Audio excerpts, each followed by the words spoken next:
Salam əziz şagirdlər. Bu videoda mən sizə 7-ci sinif riyaziyyat dərsindən mütləq xəta dərsini izah etmək istəyirəm. Bu mənim bu kanalda ilk videomdur. Videonu bəyənə və kanala abunə olaraq mənə dəstək ola bilərsiniz. Mütləq xəta nədir? Mütləq xəta təqribi qiymət və dəqiq qiymətin fərqinin moduluna bərabərdir. Xəta Yunan hərfi delta ilə işarə olunur. Məsələn, biz 18,475 ədədini 18,5 olaraq yuvarlaqlaşdırırıq. Biz 18,475-ə 18,5 deyərkən xəta eləmiş oluruq.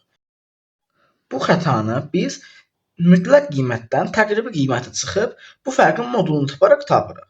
Məsələn, buradakı fərqimiz mənfi 0,25-dir. Amma modulda mənfi çıxmadığına görə buradakı xətamız 0,25 olur.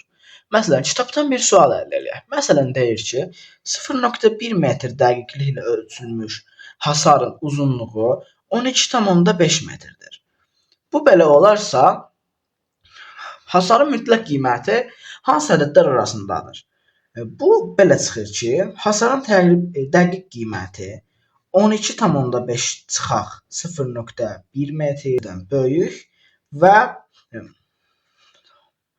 12,5 metr plus 0,1 metrdən kiçik olmalıdır.